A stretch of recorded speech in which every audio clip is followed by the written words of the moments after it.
And good day. This is Kent Barnes, Superintendent of Schools for the Holly Area School District. And I would like to share one item with you today on Friday, January the 22nd.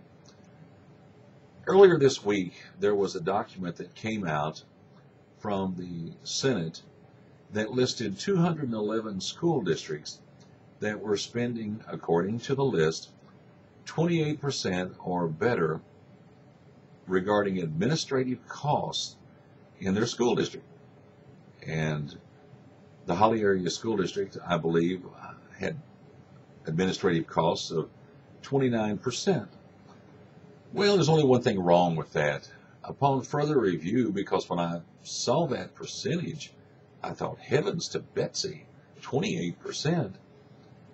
When I think of administrative costs, I think of my salary, the principal salary, the assistant principal salaries, and those kinds of items. Well, we got to looking at what was involved in this 28%. And as always, the devil's in the details.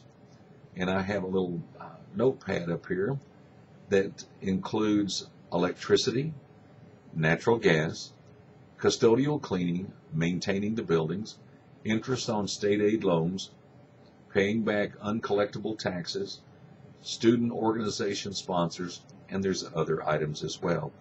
My point is, if we want to say we're spending a certain percentage on support services, that's well and good. And if we want to say that we're spending a certain percentage on administrative services, that's well and good as well. But I've already contacted a couple of the state senators' offices in expressing my concerns, and I'll be sending this podcast to some other legislators as well. My point to you is simple.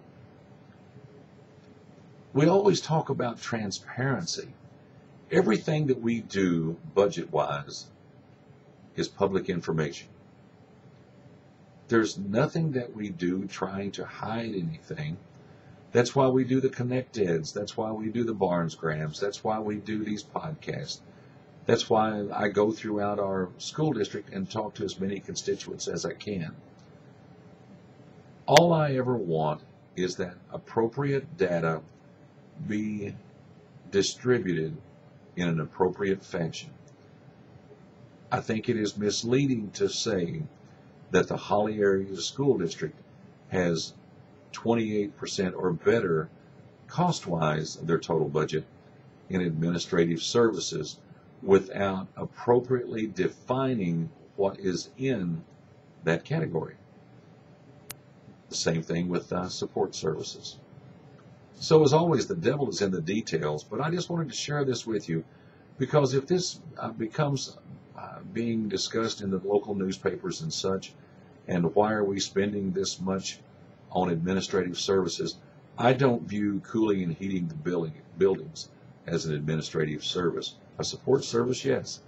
So if we want to talk about custodial cleaning, the maintenance of the building, what we pay in interest, because we did borrow $3 million this year for cash flow purposes, which we've discussed many times earlier this year, if we have to pay back uncollected taxes and such. So just as there's items over which we have no control, such as the weather, heating and cooling and such, past a certain point, I just wanted to share this information with you. And as always, if you have questions about our school district, please don't hesitate to contact me. It's that simple. My email address is Kent, K-E-N-T, .Barnes, B-A-R-N-E-S, at has-k12.org. The mailing address is 920 Baird Street, and I will be glad to respond to you.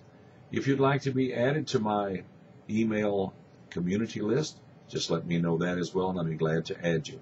So, while I will not be sending these podcasts out on a multiplicity of times each week, I felt it was important, though, that you know what administrative services actually entail and what administrative services doesn't entail.